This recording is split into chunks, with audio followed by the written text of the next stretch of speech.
NFTs, Bitclout, TikTok, the craze, the fads. It can be overwhelming for musicians to put things into perspective. And speaking of NFTs, what do they really mean for the future of Spotify and other services? Stick around, we have a lot to discuss.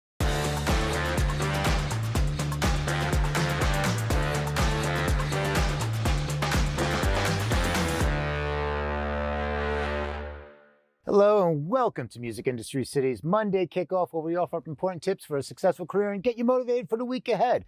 I'm Peter Schwing, and joining me today is my fellow co-hosts, Aisha Damo and the Duke. If there's something you'd like to chime in about, join us in the chat or leave a comment below. And stick around for the after show. Sometimes we come back after we roll out the credits, we magically reappear. So without further ado, let's get right into it. Aisha. Dave, how are you? Good. How are you doing? Good. Spring is in the air, starting to warm up. Loving it. Loving the warm weather. Yeah. Dave, how was your weekend? My weekend's cool, man. Everything's chill. They got this concert series that de Blasio put in for the New York City, and it's actually right outside my studio. So it's rad, man. It's good vibes. Right on. So what do you have coming up just later in the show? We're going to talk about NFTs because that's the popular thing right now, and just kind of talking about whether it's something that you should put your energy into or not. Mm-hmm. Yeah, it's all the buzz, and if anybody's on Clubhouse, you can't go into the Clubhouse hallway without seeing, a dozen rooms on NFTs, some interesting, some just giving terrible information. So, and speaking of NFTs, Aisha, I mean, how does the artists are overwhelmed? Yeah, well, I feel like the mind of the artist right now is like, it's like, oh, like in this direction, it's like your Spotify numbers, and then it's over here with your TikTok numbers, and then it's NFTs, it's BitClout, like what the hell? So we're just going to talk about how to simmer down on that. Just simmer on down. Well, why don't we get to that then? All right. Cool. Hey, there you go. A little side-by-side action here. Yeah, I know you're on Clubhouse, so you get to see all the NFT discussions that are going on, whether you're popping in, and musicians, you see a lot of musicians in there. Whether I want to see the NFT discussions or not, but no, I do. Some of them not so much. Right. Yes. Yeah. It's it's like how to put things in perspective, and it's like it's not that big of a deal in a sense, like stressing about it and everything. I know you got a lot to talk about on this one, so I'm going to let you ride. Take it away. Awesome. So, here we are as creatives. We just have this long list of things that we must do and platforms that we must be on. It just keeps getting longer and more involved, whether it's gaming the algorithm on TikTok or investigating what's happening with BitClout.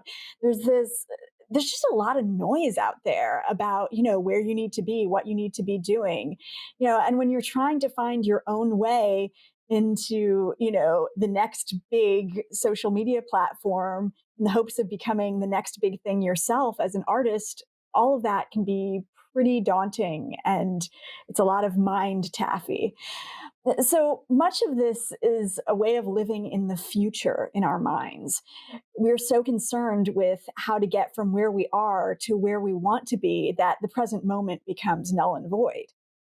Even I'll admit it, even I engage in this from time to time just because there's this pursuit of relevance as an artist in this ever-shifting online world that you want to catch on to the next big thing so that you can be that next big thing you want to be, but there's a lot to it. So no sooner have we begun to adopt one avenue of expressing ourselves and one platform in the world, then a dozen new options appear. Or even if we're focused enough to be singular about the avenue we're focusing on, the algorithm will change, all the rules of what we're doing will change in that singular avenue. And so we have to throw things up in the air and keep changing ourselves. The pursuit of it all can clog up your mind space with all sorts of mental gymnastics that we know on some level really aren't the best thing for us. Or sometimes it's not the future that's plaguing the mind, but actually the past. Maybe it's a less than smooth collaboration that you engaged in years ago that's come back to haunt you right when you thought you were free to move forward and leave all of that past stuff behind. Maybe it's an old band member or an old manager or agent or even an old flame that resurfaces and brings back all that agita, all that stuff you don't need and we're hoping to not have to deal with again. Whether it's the past or the future that's haunting your mind, I found that there's one really great solution to all this: reminding yourself that it's not that important. Asking yourself if you can care less about all of it. Look, I mean, here you are in this moment. You have your physical body, you have your breath, you have the fire of life inside of you, you have your mind, and you have your spirit. And if you just stop for a moment and sense that, you realize that no one else's story is going to be able to infringe upon your story. You have this life in you right now. Okay, so you made some choices in the past, some alliances in the past that may not have been the best, but you're still here and you've moved along, and all your future choices are your own. And okay, yeah, so maybe your efforts right now to conquer the ever-changing social media landscape in the future aren't really yielding the fruit that you'd hoped for, but you're still you. You still have your talent, your skills, and your you-ness, and nobody else can have that. So all that other stuff outside of this you-ness, this life that is you, it really doesn't matter that much. You can stop and feel that your life is inside you right now. Can you do that? Can you stop and feel just right now? Okay, yeah, I'm me. Can you stop and feel that bodily sensation, that fire of experience of life in you right now? I mean, that's the thing that counts. That's the thing. So if you find that you're feeling attacked by the past or by the future or both at once, these, days that we're going through here, just pause for a moment and get back into just perspective on it. None of it is really important as, the agitated mind gives it credit for. It's just not that important. So feel your life in this moment, right here, right now. I mean, that's what really counts. So that's what I've got for this week. Right on, right on. So, the whole thing, the change, like keeping up with all of the different updates. When you're talking about the algorithms, it's like first I have to learn how to use this platform. Then I have to go research every blog article. And if you're smart, then you're going out and researching how to use this from the people that are telling you this is how to use, and get the algorithm to find you and all this. And then it's like, then it changes. A month later, it changes. And it's like, oh, I have to keep on top of this. Well, I'm writing music, I'm producing, I'm trying to get my artwork done, I'm trying to do this, and that's where they say it's like, well, the team, they talk about the team, having a team around you. Well, are you ready to have that team? We could look at like the artists that are just starting off, or the artists like maybe if you're in a band. It's like, well, assign somebody to keep on top of like everything that Instagram or TikTok and what's going on. Mm-hmm. You have to kind of like do that. So if we don't look at it as like one person, a single artist, then it's like so much work to do. But if you can somehow, yes, it is. Yeah, it's tough to keep track, even if you have other people around you. I mean, for us, doing live streaming, it's what platform, what changes. I can tell you when I hit the login button today, I had to reauthorize something that I have no idea why it had to reauthorize, but it's saying there was an update and all these things. So anything in that creative field where you're doing something, it's really such a challenge to stay on top of all of it. And then it affects your time management, it affects all the different everything else. So, basically it's like, what can be done? Yeah, I just want to touch upon this thing that you just mentioned about the team, right? And I really feel like that's a catch-22 because you hear everyone say to artists like, oh, you need to like have your team to help you do this. But the catch-22 is like, they also say like, oh, well, when you're ready to have that manager agent, they'll be there. And you're not ready yet because you don't have the Spotify numbers, or you don't have the this and that. So like, are you ready to have the team, or you're not ready to have the team? And how do you get ready to have the team? By not having a team. Do you know what I'm saying? Like, it's just this impossible little, Chicken Escher and egg. painting that we're in that we can't quite get around the stairwell, So I feel like, man, you just gotta go into you and try to like focus on like what the fire is in you, and everything is going to be okay if you do that. Exactly. Right on. Let's pick this up more in just a moment, because now I want to cut over to, because we were talking about NFTs, and we have the Duke, and I want to cut right over to him, and then we're going to circle back on this. All right, Dave, what's the good word? Yo, yo, yo, yo, yo. Yeah, so there was an article, and it was a podcast from Harvard Business Review, and it was titled "The NFT Craze and the Future of Spotify and Streaming Music." And we were talking about NFTs. It's the buzzword. We're seeing these sexy headlines of like, Blau, $2 million here to Kings of Leon, $2.6 million. A lot going on that everybody's trying to look into this craze or fad or whatever they want to describe it as. What are your thoughts on this? I thought it's an energy thing, is whether you want to get sucked into it or not. You know what I mean? And if you feel that there's value in it for you, I think that's the most important thing. I remember being very, very young, and Pogs were very popular. Everybody was playing with Pogs. It was great, man. I loved it. It was Pogs. They were made out of cardboard, and they were circle. And then you had your Slammers. Slammers cost more, and you would, win your Pogs. And all of a sudden, Pogs and Slammers were gone. And before that was baseball cards, and it was really rad. I know Gary Vee loves the baseball cards, and he's bringing it back.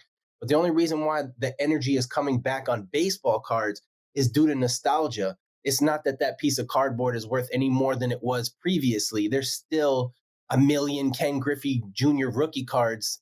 They're worth the same that they ever were. It's just a matter of people bringing value to it. And we live in this digital realm now. So if NFTs are Pogs and Slammers and Ken Griffey Jr. rookie cards, then it's just a matter of us bringing value to it. If we don't bring any value to it, then it doesn't actually exist. You know what I mean? And I think as far as, this being about music and art, it's important. Like what Aisha was saying is very deep. It made me a little bit emotional. It was about like, the most important thing is your happiness and the joy that you get from creating, why you create to begin with. When this NFT thing started, man, I had so many, great friends hit me like, bro, you're a great artist, man. You need to put your stuff up there. And I looked into it, and maybe I still will do it, but it's just, for me, it's a matter of time. I love the digital label that I'm with, because I just send them an email. I say, hey guys, here's my new song, put it up for me. And I'm happy to pay them to do that, because my time is valuable and I only have so much time. The time for me to create, that's my freedom. You know what I mean? I'm a dad, so I have so much time. I own this, and I just got so many different things. But for me, the time of creating is so important. So NFTs it's just as important as you make it. If you don't make it important, then it has no worth. And here's the other thing, is another point that I want to make, is about the value that you bring into it. So say you're an artist, right? Let's use this Roku remote. All right. So say this Roku remote is my art. If nobody gives a shit about this piece of art, then it's not worth anything in this 3D realm. It's not worth anything in my room, on my block, in my city, in my state, in America. And it ain't worth nothing on NFT, because it has no value and nobody gives a shit about this Roku art remote. It only matters if you are known, if there's something that they want in it. So that's the other thing to think about. If Q-Tip decides to, blow his boogers into a napkin, or, let's say Kanye, Kanye's boogers is probably more value than Q-Tip's boogers at this point. So let's go with Kanye's boogers. So Kanye blows his boogers into a napkin. Now he puts it on eBay. It's worth something. He could take that same tissue napkin and put it on NFT, and it's worth something. But your boogers are worthless, because nobody gives a shit about your boogers. You don't even care about your boogers. As soon as you blow your boogers into the napkin, they're going right in the trash. That's how much you care about the boogers. Nobody else gives a fuck about them either. So that's the thing about the NFTs. If you don't have any value, then it doesn't matter how many sites you upload your things to of NFTs. If you put it on Mercari, OfferUp, Poshmark, Depop. It doesn't matter because nobody cares about you. They don't care. So really, and I'm not saying this to be hurtful, I'm saying this to be real. Why don't you bring value to your art? Bring worth to it by letting people know about it. And that's the thing you guys are talking about, how to get people to know about it. Now you got, this new app, you got TikTok, now you try to figure out algorithms, and you're not making any songs. If you're sitting there trying to figure out YouTube and TikToks and Twitters and Instagrams and fucking Clubhouse, you ain't making no art. Your art is now figuring out an app that eventually will go out of style, like MySpace and, AOL and CompuServe. So it's better to really think about, how do you make people know about you and make the dopest things, the most lit things that you can, so that people actually care about your art. So if you do want to put something on an NFT or sell a thing as an NFT, that somebody's actually going to want to buy it. Because if they don't want to buy it, when you put it on a table at a flea market, they're not buying it at the NFT website. They don't give a shit because they don't know who you are. And they only care about Kanye's boogers because it's Kanye. It's not because it's a booger. They don't give a shit about the booger. They care about Kanye. And that's the thing about it. So you really got to kind of look at that and go like, how do I build value in my own assets versus how do I sell my assets on 30 things that nobody's going to search for anyways?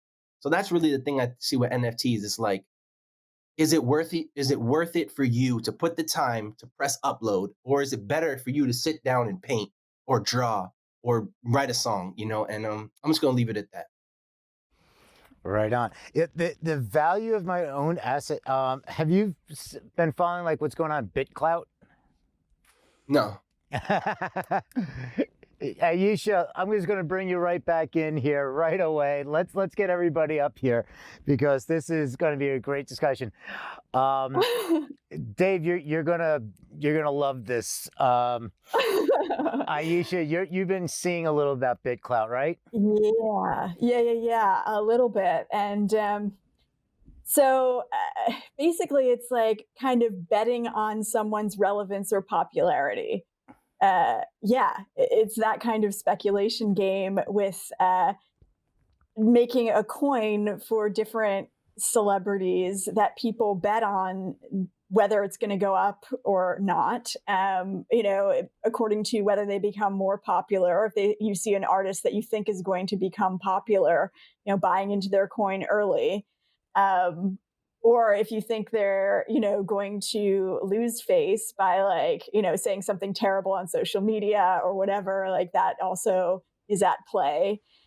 Yeah, it's fascinating. And there are other things about it that say that it might be a scam. I read that maybe their server was like just one server and it was like, not exactly the most established blockchain situation, but yeah. anyhow, just the principle alone we can talk about. Right. Yeah. The server side, so what it is, it's basically like, you remember like the social media clout score. It's basically like they just merged the two, Bitcoin and clout. And so if I can have my own coin, here's the Peter Schwing coin. Dave, you can have your own coin. We can all have our own coin. And then people can buy into it for no particular reason whatsoever, except they want to invest in you. But it's not really even investing in you. It's not like an investment. They're just buying so they can say they own something with your name attached to it. And therefore your value increases by your popularity. And if you do something great, your value goes up and the coin goes up. So, the value of your own assets, this is an ethical kind of weird area that we're now going into. Because, I agree. It's like, what you're saying is like, nobody cares about, the snotty tissue. It's about Kanye did it. And that's why somebody can flip a house. Somebody in Hollywood gets to Hollywood, buys a house. Maybe because they're so busy, they slept in it 1 month out of the year, and then they happen to be in a blockbuster movie. And then next year, they can sell that house. They bought it for $5 million. They can go sell that house for $20 million, and somebody will pay that. The house isn't different. The house doesn't have any other rooms, except somebody slept in one of those rooms, and now they can command $20 million for that house. That reminds me of the Seinfeld episode. Sorry, it reminds me of the Seinfeld episode when George gets John Voight's car and he's super excited because it's John Voight's car, but it's some other dude named John Voight. And the whole time he's like, he's telling everybody he got John Voight's car, and everybody's like super hyped, and he finds out it's a different John Voight. Anyways, continue. Well, that's Yeah, the no, but point you're of tying it together. Go on, Aisha. no, what you said in your whole segment, Dave, it's this pursuit of popularity. Like, it's not a real thing of value. It has value if we decide it has value. And yet we are in this game of like trying to make our boogers matter. Like every artist wants their boogers to matter. And that's the popularity game of it all. And I don't know.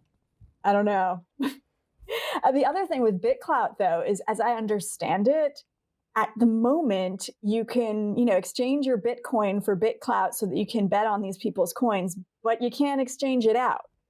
So Yep. Yeah. So these are all the things that like you hear about this, and people, it's the FOMO, it's they don't want to be late to the party, and a lot of musicians get caught up in this hype.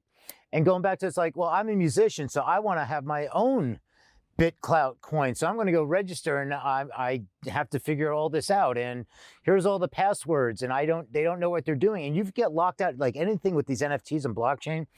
If you get locked out of your account, it's not like resetting your password. There is a password, but there's a 12-word phrase passcode that if you get fully locked out of your account, you cannot retrieve unless you have this. And you're not supposed to store this digitally unless you have one of the iLocks.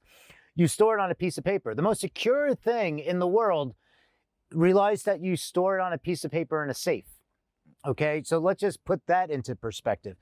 But the thing there is that, these musicians like, oh, NFTs, they're seeing the headlines, the great sexy headlines of like, and this artist, how do I do this? What they also don't realize is that they have teams. Those artists have teams behind them doing all marketing, getting it out there, because again, they have fans. And this goes right back to what Dave said. It's like, hey, if you don't have fans, why are you even going to do this? So build yourself up. And so, Dave, you want to expound on that even more? Yeah, build yourself up. Like I said, like when I make music, I send it in an email, and I have guys that do it, but they also take a little bit off the top of what I make, and so that's a value to me. If you don't have any value, then you're not going to have a team. Nobody, like when I'm making art, I got a lot of people around me, right? It's just my energy. But when I'm making art and I get thirsty, it's either I'm going to the store or somebody's going to the store for me. But if nobody cares about you and nobody's hanging around, you're going to the store, or you're not, or you're just going to be thirsty. So if you don't actually create anything that people want to be a part of, you won't have a team. And on the same side of the coin, I also want to talk about people wanting to be popular and people wanting to be famous and have clout and all that type of shit. It's like, I can guarantee you that these people don't know famous people, because once you taste fame, there's a certain level where you just don't want it anymore.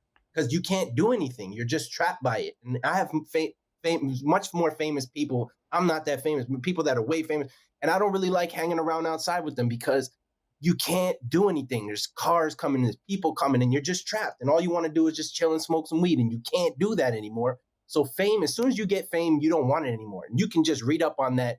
There's a great video on Rick Rubin, Andre 3000. They're talking about just exact. David Bowie talks about it all the time. You don't want fame. You want to have people care about your art. That's more important than anything. So if you can sell what you do it without fame is better. So you can actually go to the store if you want to go to the store. You actually do the things that you want to do versus being trapped. So it's a double edge. Either nobody cares about you or they do, but it's how much they care and how free you are with that care, It's like, do people really want to be famous, or do they just want to be seen? I mean, that's the inherent nature of people. It's like they just want to be seen and heard and recognized. And at what scale? Right, most people, yeah. But like those, everyone. Yeah, myself, I don't know, like, because all right, I was successful in Asia, right? But I was never successful here. And for me, like, I'm into that game. Like, I feel it, like almost like a fetish. Like I'm into it. So for me, I'm cool with, people auctioning my boogers off. I'm hip to that. And I wouldn't mind being seen on that level. Yes, it's a desire to be seen, but sometimes For some people, it's more than that. And those people, I think, who understand what's involved, and, could be a lot of things. I think it's for them. Those people are well adjusted for that. And many people are not, but it depends on how you're calibrated, I think. I know I'm the only artist who takes that position. Well, the position that you're saying is a deep position, but there comes a fine line. And Basquiat's a good example, right? Because he was nobody, and then all of a sudden he was super famous. But when he got super famous, there were people coming to his art gallery and taking things that he didn't finish and selling them. And what happened to him after that? He became miserable and he was gone off the earth. So there's a fine line between like people recognize you and then encroaching on your life, and then you can't be who you were before. So it's a fine line. Fair. But there are always disguises, people. There are always disguises. I think maybe not everybody wants to be popular or seen. Okay, but it's just the inherent nature, and like, yeah, you can generalize, but it's like people just want to be heard for the most part. They want it to be heard. And whatever format that is, whether it's a spoken word or whether it's putting up a piece of artwork or a photograph or a piece of music, they want to be heard. So it's hearing. I'm not using heard as in the sense of the sensation, one of the senses of hearing. It's about just being recognized in that sense. You want to be appreciated. I totally understand. I appreciate everybody. Yeah, I love everybody. Much love to everybody. We appreciate you, Dave. We appreciate you. Oh yeah. All right. So as we wrap up, any final thoughts? My final thought is, I almost want to title this video, What are Kanye's boogers worth? Yes.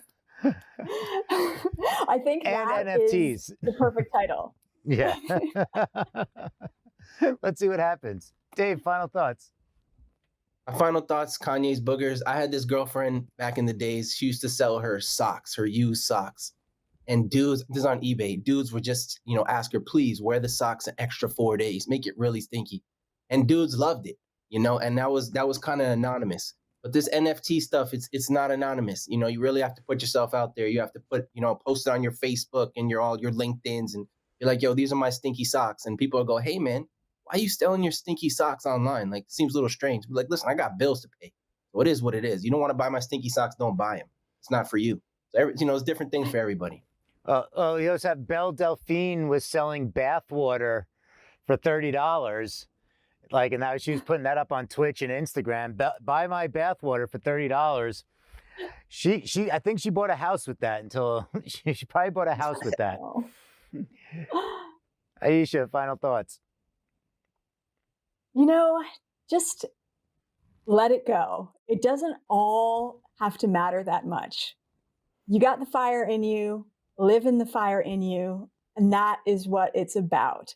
So when this all gets really daunting and there's this fog and barrage of all these things you need to do, just remember you're you. You can feel inside you what you are if you take a moment to do it, and that's what counts. Right on, right on. All right, and that is going to be it for today. Thank you for tuning in. If you want to continue the conversation, leave a comment below. If you find this interesting, go ahead and hit that subscribe or like or whatever the button is. And make sure to register over at musicindustrycity.com. That's where you get our weekly schedule of our Clubhouse, live streams, VR talk shows, the metaverse, all the stuff that we do, in essence. So once again, I want to thank our co-hosts, Aisha and the Duke. Have a great week. Peace.